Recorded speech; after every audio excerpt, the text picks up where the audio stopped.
कार्तिक माह में ही भगवान विष्णु अपनी योग निद्रा से जाग जाते हैं।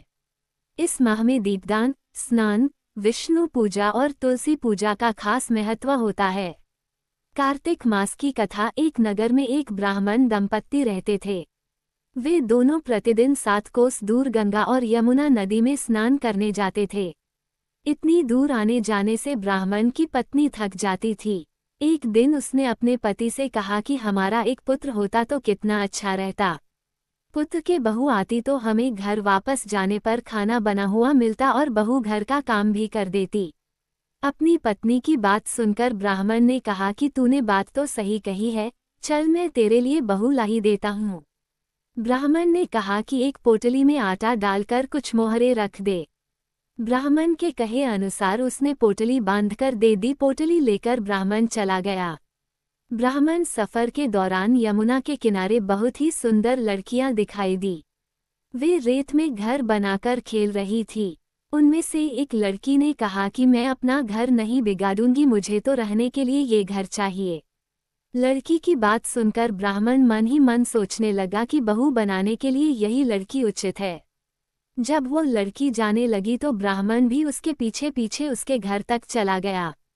वहां जाकर ब्राह्मण ने उस लड़की से कहा, बेटी, कार्तिक मास चल रहा है इसलिए मैं किसी के घर खाना नहीं खाता। मैं अपने साथ आटा लेकर आया हूँ। तुम अपनी माता से पूछो कि क्या वह मेरे लिए आटा छानकर 4 रोटी बना देगी। यदि वह मेरा आटा छानकर रोटी बनाएगी तो ही मैं रोटी खा लूँगा। लड़की ने जाकर अपनी माँ को ये सारी बात बताई। माँ ने कहा, उचित है, जाकर ब्राह्मण देव से कह दो कि वह अपना आटा दे देल में रोटी बना दूंगी। जब वह आटा छानने लगी तो आटे में से मोहरें निकली। वह सोचने लगी कि जिसके आटे में इतनी मोहरें हैं उसके घर में कितनी मोहरें होंगी। जब ब्राह्मण खाना खाने बैठा तो लड़की की माँ ने उस ब्राह्मण से पूछा, क्या आपका कोई लड़का है और क्या आप उस लड़के की सगाई करने जा रहे हो। ये सुनकर ब्राह्मण ने कहा कि मेरा लड़का तो काशी में पढ़ने गया हुआ है, लेकिन यदि तुम कहो तो खांड कटोरे से विवाह करके तेरी बेटी को अपने साथ ले जाऊं। लड़की की माँ ने कहा, ठीक है ब्राह्मण देव। इस पर लड़की की माँ ने लड़की की खांड कटोरे से शादी करके ब्राह्मण के साथ भेज दिया। ब्राह्मण ने घर आकर कहा, रामू की माँ दरवाजा खोलकर देख, मैं तेरे लिए बहू लेकर आया हूँ। ब्राह्मण की पत्नी भीतर से ही बोली, हमारे तो कोई बेटा बेटी नहीं है तो बहू कहाँ से आए। दुनिया ताने मारती थी, अब आप भी मारने लगे। ब्राह्मण ने कहा, तू दरवाजा खोलकर तो देख। जब ब्राह्मणी ने दरवाजा खोला तो सामने बहू को खड़ी देखा।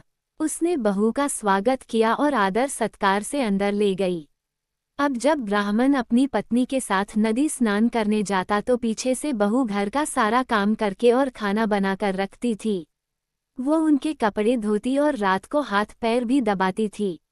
इस तरह बहुत दिन बीत गए।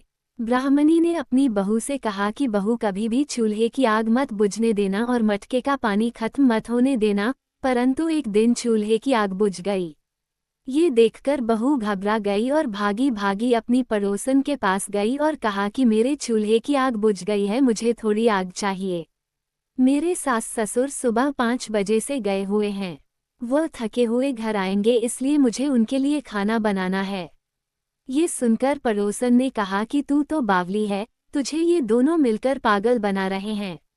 इनके कोई पुत्र नहीं है, ये निसंतान है। बहू ने कहा, नहीं, ऐसा मत बोलो, इनका बेटा तो बनारस काशी में पढ़ने गया हुआ है। इस पर पड़ोसन ने कहा कि ये तुझे झूठ बोलकर लाए हैं। मेरी बात सच मान, इनके कोई बेटा नहीं है। अब बहू पड़ोसन की बातों में आ गई और कहने लगी कि अब आप ही बताओ मैं क्या करूं। पड़ोसन ने कहा कि करना क्या है, जब तुम्हारे सास ससुर आए तो जली हुई रोटियां बनाकर देना और बिना नमक की दाल बनाकर देना। खीर की करछी दाल में और दाल की करछी खीर में डाल देना। पड़ोसन ने उसे अच्छे से सिखा पढ़ा दिया। फिर जब उसके साथ सास ससुर घर आए तो उसने न तो उनका आदर सत्कार किया न ही उनके कपड़े धोए। जब उसने सास ससुर को खाना दिया तो सास बोली, बहू आज ये रोटियां जली हुई क्यों हैं और दाल भी अलूनी है। तब बहू ने पलटकर कहा कि एक दिन ऐसा खाना खा लोगे तो कुछ बिगड़ नहीं जाएगा तुम्हारा। सास ससुर को खरी खोटी सुनाकर वह फिर से पड़ोसन के पास गई और बोला कि अब आगे क्या करना है। पड़ोसन ने कहा कि अब तुम सातों कोठों की चाबी मांग लेना। अगले दिन जब भी स्नान करने के लिए जाने लगे तो बहू अड़ गई कि मुझे तो सातों कोठों की चाबी चाहिए। तब ससुर ने कहा कि इसे चाबी दे दो। तब सास ने बहू को चाबी दे दी। सास ससुर के जाने के बाद जब बहू ने दरवाजे खोले तो देखा कि किसी में अन्न भरा है, किसी में धन भरा है और किसी कोठे में बर्तन पड़े हैं। जब उसने सबसे ऊपर का सातवां कोठा खोला तो देखा कि शिवजी, पार्वती माता, गणेश जी, लक्ष्मी माताजी, पीपल पथवारी, कार्तिक के ठाकुर, राय दामोदर, तुलसी जी का बिड़वा, गंगा यमुना और 33 कोटि देवी देवता विराजमान है। वहीं पर एक लड़का चंदन की चौकी पर बैठा माला जप रहा है। ये सब देखकर उसने लड़के से पूछा कि तुम कौन हो। तब लड़का बोला कि मैं तेरा पति हूँ, अभी दरवाजा बंद कर दे। जब मेरे माता पिता आएंगे तब दरवाजा खोलना। ये सब देखकर बहू बहुत खुश हुई और 16 श्रृंगार कर सुंदर वस्त्र पहनकर अपने सास ससुर का इंतजार करने लगी। उसने अपने सास ससुर के लिए अच्छे अच्छे पकवान बनाए।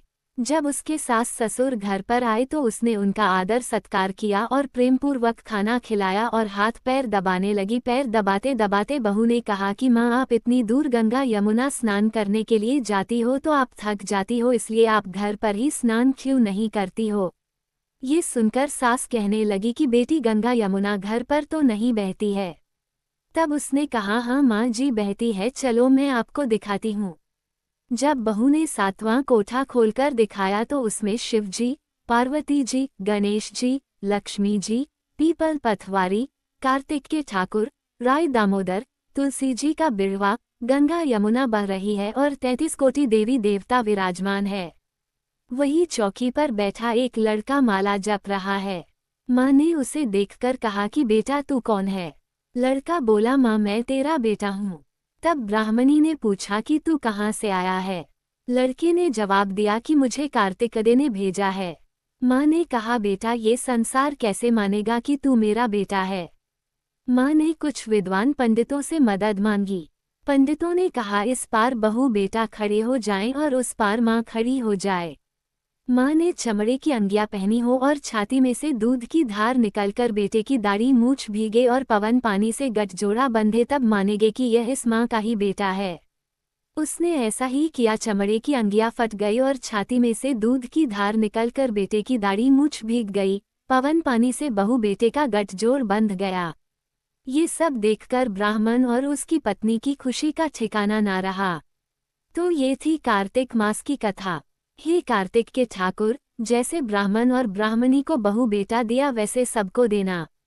कार्तिक मास की कथा कहने, सुनने और हुंकारा भरने वाले सब पर कृपा करना।